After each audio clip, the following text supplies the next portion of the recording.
దైవజనుడైన ఇర్మియాతో దేవుడు మాట్లాడుతూ ఈ వాగ్దానాన్ని ఇస్తున్నాడు. వారు నీ మీద యుద్ధం చేస్తారు కానీ నేను నీకు తోడై ఉంటాను కనుక వారు నీ పైన విజయము పొందజాలరు. Praise the lord.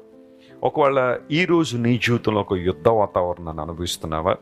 నీ భర్తతో పోరాటం, లేదా నీ భార్యతో పోరాటం, పిల్లలతో పోరాటం. ఒకవేళ ఈ వాగ్దాన సందేశాన్ని వినడానికి ముందు కూడా ఏదో ఒక వాగ్యుద్ధం మీ కుటుంబంలో జరిగిందా? నీ స్నేహితులు కావచ్చు, నీ బంధువులు కావచ్చు, నీ మీద యుద్ధాన్ని ప్రకటించి నువ్వేమి సాధిస్తావో చూస్తాం, నువ్వు ఎక్కడి వరకు వెళ్తావో చూస్తాం, ఈ సమస్యను నువ్వు ఎలా బయటపడతావో చూస్తాం, మా చేతుల్లోంచి ఎవరు నిన్ను కాపాడతారో చూస్తామని సవాల్ చేశారా?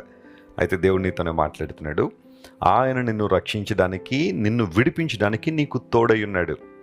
పరిశుద్ధ గ్రంథం ప్రారంభం నుండి ముగింపు వరకు మనం జాగ్రత్తగా చదివితే, బైబిల్ని ధ్యానం చేస్తే అనేక మంది పట్ల దేవుడి వాగ్దానాన్ని నెరవేర్చాడు, నిన్ను విడిపించడానికి మరియు నిన్ను రక్షించడానికి. ఎంత గొప్ప దేవుడిని మనం కలిగి ఉన్నాం. ప్రతి దేవుని బిడ్డ, నువ్వు ఏ సమస్యకు కృంగిపోవడానికి వీల్లేదు, ఏ ఇబ్బందికి నువ్వు అధైర్యపడిపోవడానికి లేదు. యెహోవా నాకు వెలుగును, నాకు రక్షణ ఉన్నాడు, నేను ఎవరికి భయపడుదును అని భక్తుడు అన్నట్టుగా నీవు ఎల్లప్పుడూ ధైర్యంగా ఉండాలి. ఎందుకోసం అంటే నీ తోడు ప్రభువు ఉన్నాడు, ఆయన నీ పక్షంగా ఉన్నాడు.